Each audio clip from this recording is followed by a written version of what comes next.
Tumerejea tena habarini za asubuhi. Mimi ni Karim Boimanda, afisa habari wa mchezo namba 184 Young African Sports Club dhidi ya Simba Sports Club, lakini pia afisa habari wa bodi ya ligi kuu Tanzania. Tulikuwa na mkutano hapa awamu ya kwanza ambapo kocha mkuu wa klabu ya Yanga pamoja na nahodha wamezungumza nanyi wanahabari kuelekea mchezo huo, na kwa mujibu wa ratiba ambayo ilitumwa kwa klabu zote mbili na kwenu wanahabari, Simba Sports Club ambaye ni mgeni katika mchezo huu walipaswa kuwepo hapa saa 5:30 na kuanza mkutano, lakini tumefanya jitihada kadhaa. Bahati mbaya sana wahusika wamekuwa hawapatikani kwenye simu, kwa hiyo tunashindwa kuelewa changamoto hasa ni nini mpaka sasa hivi, lakini bado hawajafika kwenye eneo la mkutano. Na kwa sababu hili ni jambo la kikanuni, ni jambo ambalo lina ratiba, na baada ya hapa kuna ratiba ya matukio mengine kuelekea huo mchezo, hatuwezi kuendelea kuwepo hapa mpaka jioni, ndugu zangu wanahabari. Kwa hiyo nitumie fursa hii kusema rasmi kwamba tunamaliza mkutano wetu rasmi na kwamba taarifa nyingine zitatolewa hapo baadaye. Kwa hiyo kila kitu kiko sawa, na kwamba tumewakosa Simba Sports Club ili watueleze changamoto, kama kuna changamoto yoyote ambayo wamekutana nayo huko njiani wakiwa wanakuja au la. Kwa hiyo tunaendelea kuwatafuta, tutakapojua nini changamoto tutawajuza kupitia kurasa zetu za mitandao ya kijamii na maeneo mengine muhimu.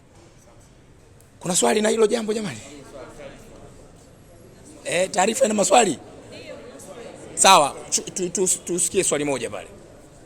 Swali moja tu. Klabu mgeni anaruhusiwa kufanya mazoezi kwenye uwanja wa mchezo angalau mara moja kabla ya siku ya mchezo. Siku ya mchezo ni kesho na leo ni tarehe 24, na kanuni ile inasema kwamba ni muda ule wa mchezo, ambapo kwa mujibu wa ratiba yetu mchezo utafanyika saa 11 jioni. Kwa hiyo saa 11 jioni ya leo ndio muda wa kikanuni wa timu mgeni kufanya mazoezi kwenye uwanja wa Benjamin Mkapa. Lakini nimetumia neno wanaruhusiwa, halazimishi kwenda kufanya mazoezi. Baada ya hapa kuna kikao cha kitaalamu cha maandalizi ya mchezo. Kwenye kile kikao timu zote mbili zinakuwepo, na inawezekana uamuzi wa wao kwenda kufanya mazoezi au kutokwenda unaweza ukawa communicated huko. Kwa hiyo kwa sasa hivi hapa ninachoweza kusema ama kuwajuza wanahabari kwamba tuvute subira, confirmation yote ikishafanyika basi tutashare kupitia kurasa zetu, na nitawaalika wanahabari kwa ajili ya kufanya coverage kwenye dakika 15 za mwanzo za mazoezi ya timu mgeni. Hilo ni swali la kwanza. Swali la pili, muuliza swali amezungumzia swala la waamuzi. Jana tulitangaza waamuzi wa mchezo, waamuzi wanne kutoka Misri na mtathmini wa waamuzi kutoka nchini Somalia. Ametumia neno taharuki. Mimi sidhani kama taharuki ni neno sahihi sana. Ni vile watu ni habari ambayo kutokana na upekee wa mchezo wenyewe, upekee wa tukio lenyewe, na watu wameipokea vile vile kiupekee.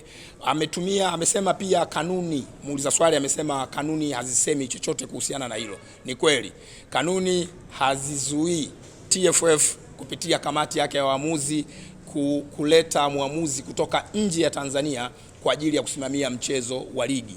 Kanuni inaeleza sifa za waamuzi wanaoweza kusimamia huo mchezo. Kwa hiyo jambo pekee ambalo tunaweza tukalieleza sasa hivi ni kwamba kwenye kanuni ya 39 ibara ya kwanza inaeleza kuhusiana na waamuzi ambao wanakuwa wanateuliwa mwanzoni mwa msimu, idadi ya waamuzi ambao wanateuliwa mwanzoni mwa msimu kwa ajili ya kusimamia mchezo. Lakini kanuni hiyo ya 39 ibara ya 3 inaelezea sasa kitu kinaitwa waamuzi wa akiba, kwamba kamati ikiteua wale waamuzi wa msimu mzima inakuwa na jopo lingine la waamuzi ambao ni wa akiba, ambao wanaweza kutumika kwa dharura au pale inapohitajika. pale inapohitajika. Kwa hiyo ni kanuni ya 39 ibara ya 3 ambayo inaelezea hilo jambo kwamba kutakuwa na waamuzi wa dharura. Hii orodha hii ya waamuzi haijawahi kutangazwa na TFF kupitia kamati yake, wala orodha ya waamuzi wa akiba haijawahi kutangazwa kupitia kamati ya waamuzi ya TFF. Wanayo wenyewe wanaitumia, maana yake waamuzi wenyewe wanajifahamu, wale ambao wameteuliwa kuchezesha ligi msimu huu wenyewe wanajifahamu, na kwamba sasa tunakwenda kwenye mchezo huu waamuzi wametajwa. Kitu kingine ambacho tunaweza kukieleza ili wadau wengine wafahamu ni kwamba waamuzi walioteuliwa ni waamuzi wa kiwango cha juu sana, waamuzi ambao majina yao si mageni masikioni kwetu na wala machoni kwetu. Tumeshawahi kuwashuhudia wakisimamia michezo mikubwa ya ngazi ya klabu ya kafu, lakini pia hata ngazi ya taifa, kwa maana ya michezo ile inayosimamiwa na kafu ya timu za taifa. Lakini pia wameshawahi kufanya vizuri kwenye michezo ambayo inasimamiwa na FIFA. Ni waamuzi wakubwa, waamuzi wenye profile kubwa, wenye uwezo mkubwa, ambao kutokana na kwamba hili ni tukio lenye upekee, dabi ya Kariakoo, sherehe za kukabidhi ubingwa kwa pamoja, mambo haya mawili yametengeneza tukio kubwa sana, tukio kubwa na la kipekee. Si tu waamuzi kutoka nje, kuna mambo mengi sana yataendelea kutangazwa na kuelezwa ambayo yanaendelea kusherehesha upekee wa tukio lenyewe. Suala la klabu kushirikishwa ama klabu kuridhia halipo kwenye kanuni. Waamuzi wanateuliwa na kamati ya waamuzi ya TFF na wanapangiwa michezo na kamati ya waamuzi ya TFF. Kanuni ya 39 ibara ya 8 kama sio 9, siko sure sana hapo, inaeleza sasa kwamba kama klabu haijaridhia maamuzi ama haijaridhishwa na maamuzi, maana yake baada ya mchezo ina siku 3 za kutoa malalamiko yao.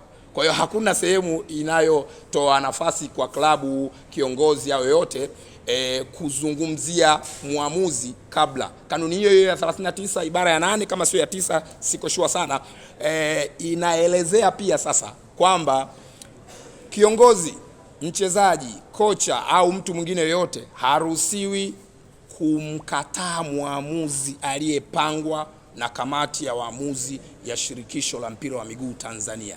Haruhusiwi kumkataa, lakini pia haruhusiwi kumjadili wala kumshutumu kupitia vyombo vya habari. Hiyo ni kanuni ya 39 inayoelezea kuhusu waamuzi.